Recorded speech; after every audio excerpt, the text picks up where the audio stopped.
Gracias por continuar con Acción 10 en la mañana. Estamos ya más que preparados con nuestro especialista, el doctor Carlos Andrés Martínez Vega, para hablar un poco sobre esas enfermedades diarreicas por contaminación tras el paso de huracanes. Vamos a estar conversando con nuestro coloproctólogo para que él nos oriente también si hay algún tipo de exámenes a realizarse y que él nos diagnostique las enfermedades que podemos o estamos predispuestos a padecer, sobre todo los menores de edad o aquellas personas que han tenido algunas complicaciones.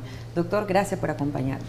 Buenos días, Odelis. Muchas gracias por la invitación de hablar acerca de este tema de enfermedades diarreicas posterior a desastres naturales como los que ha vivido últimamente nuestro país, Nicaragua, y mi solidaridad con los hermanos de nicaragüenses que han sufrido mucho, principalmente en la costa y en las áreas de Rivas, que han sufrido inundaciones, y esto conlleva un sinnúmero de enfermedades.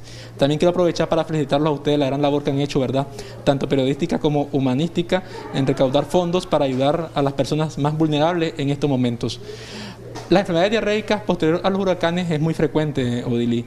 ¿Por qué? Porque en las mayores áreas rurales del país se encuentran letrinas. Sí. Y las letrinas, por el exceso de lluvia, se rebalsan, se inunda, entonces puede haber una contaminación fecal tanto de los alimentos como del agua. Entonces es importante que en estos momentos que muchas regiones sufren esta vulnerabilidad, tratemos de lavarnos las manos muy frecuentemente con agua y jabón, tratar de apartar los alimentos que nos llevan en estos momentos, alejarlos de lugares que estén contaminados, lavarlos con agua, jabón o cloro, y si en un dado caso en estos momentos no tenemos agua potable, tratar de utilizar cloro para purificar un poco el agua y así tomarla después. Doctor, cuando hablamos ya de enfermedades en sí, ¿a qué nos estamos predisponiendo? ¿Son enfermedades diarreicas primeramente o otro tipo? Normalmente en la época lluviosa, la literatura a nivel internacional menciona que el 30% de la población puede padecer de enfermedades diarreicas en una época lluviosa del año. Sí. Obviamente este porcentaje puede incrementar cuando hay tempestades, huracanes o tifones en otros países, que pone más vulnerable a la población en el cual poseen letrinas o están cerca de ríos o de zonas vulnerables que le pueden provocar esta infección. Principalmente las infecciones son relacionadas con virus, ¿verdad? Se menciona mucho el rotavirus, ¿verdad? Y otros son bacterias, como la Escherichia coli, o Salmonella, o Campylobacter. Sin embargo, siempre hay que hacer hincapié en estos momentos que vivimos nosotros como país en la prevención.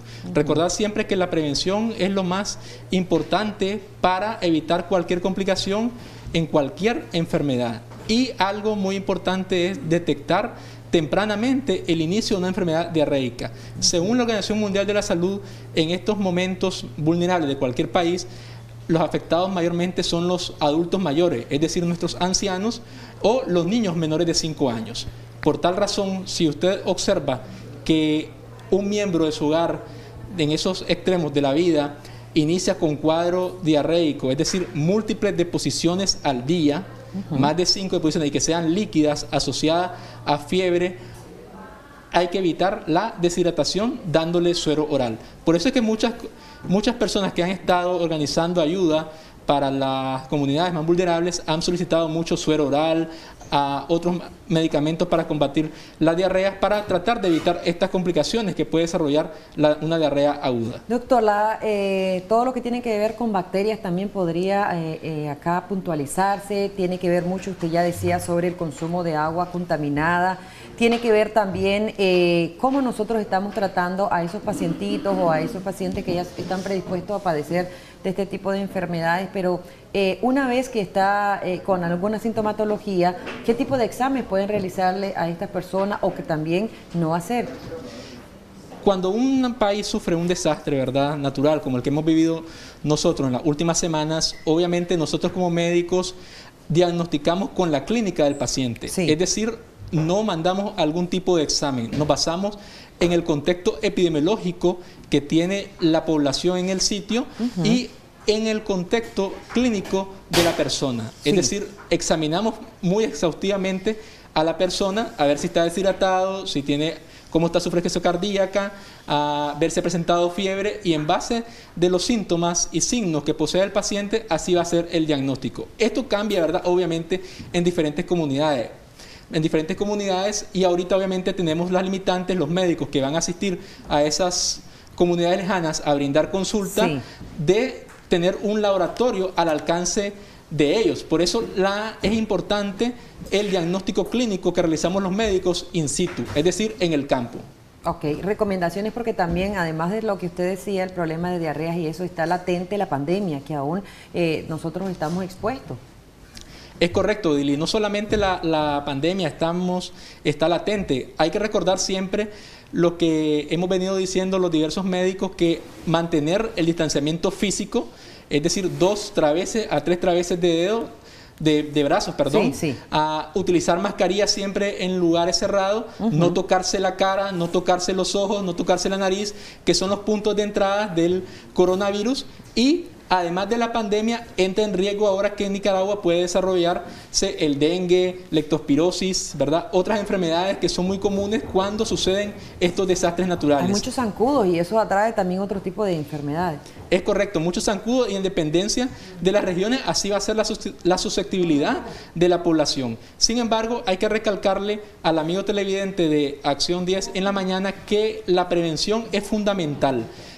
Realizar el lavado de manos con agua y jabón, a tratar de los alimentos limpiarlos muy bien, ya sea con agua, jabón o cloro. Doctor, ahí me voy a detener un momentito brevemente, porque yo he escuchado a algunas personas que dicen, llegamos del mercado o llegamos de alguna tienda, algún súper, y vuelven a lavar incluso las verduras y las limpian con cloro. ¿Esto es correcto o no? En el caso, por ejemplo, del repollo o las verduras como el chayote, el pipián, el quequisque, ¿es correcto?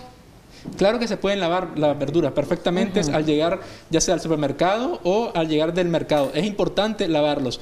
Y recordarles también de que la contaminación actualmente y la principal causa de diarrea en estos momentos es por una contaminación fecal oral. Es decir, sí, que los alimentos o nuestras manos se contaminan de heces, y estos involuntariamente, al no lavarnos las manos, nos llevamos a nuestra cavidad oral, a nuestra boca, y esto nos provoca la diarrea. Por eso es importante el lavado de manos con agua y jabón. Es fundamental en estos momentos de que nos encontramos viviendo nosotros como país por este huracán que nos ha atravesado. Excelente. Hay enfermedades también que, contrario a las diarreas, pueden también generar algún tipo de estreñimiento, doctor.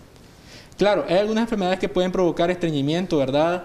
Principalmente en los adultos mayores o en las personas que toman algún medicamento neurológico, ya sea relacionado con enfermedad de Parkinson o enfermedad de Alzheimer, que puede provocar estreñimiento. Y también en la mujer embarazada puede suceder el estreñimiento por el aumento del útero, que provoca una compresión al nivel de la ampolla rectal, y eso que hace que el tránsito intestinal sea más lento. Por lo tanto, provoca una alteración en el patrón evacuatorio, ocasionándole el estreñimiento en la persona cuando está embarazada. ¿Qué sucede, doctor, si esta persona nos puede llegar o ser asistida por un experto, un especialista? Sabemos que en algunas comunidades se utiliza mucho la medicina natural, los cocimientos. ¿Qué puede hacer y qué podría ser contraproducente también? Muy buena pregunta esa, Odili, para decirle a nuestro amigo televidente. Principalmente hay que vigilar, como te decía anteriormente, tanto a los niños menores de 5 años como a nuestros adultos mayores. Ver cómo está la boca, decirle, enséñame la lengua, ver si tiene la capacidad de producir saliva. Porque si la persona en ese momento no produce saliva, significa que tiene datos de deshidratación. Entonces, puede tomar la decisión, ya que no tiene un médico al alcance en ese momento, de brindarle suero oral. Un suero oral, por lo menos un vaso cada 2 horas, cada 3 horas, en dependencia de cómo esté la persona en ese momento. Lo otro importante que mencionan también los médicos pediatras es el pliegue cutáneo en los niños principalmente. Es decir, que si el pliegue cutáneo regresa muy lentamente, principalmente en el dorso de la mano, es un dato de deshidratación. Y lo otro es observar los ojos, cómo están los ojos. Si los ojos están muy hundidos, son datos de deshidratación de una persona. Entonces, esos son datos de alarma que le ayuda a cualquier persona a decidir en qué momento darle suero oral. Obviamente, si se acompaña de fiebre, dolor abdominal, vómito, lo mejor es acudir al puesto de salud más cercano que se encuentre en esa comunidad. Como no, doctor Carlos Andrés Martínez Vega, por esa importante información. Esperamos que a usted le haya servido mucho. Vamos a estar hablando siempre en relación a esto porque van a venir, ¿verdad? Esperemos en Diosito que no, pero se está predispuesto a algún tipo de enfermedades con todas las contaminaciones de las aguas y las lluvias caídas, ¿verdad? En los sectores acá en nuestro país y en otros países donde hizo estragos, ¿verdad? Estos huracanes recientes. Gracias por habernos acompañado, doctor.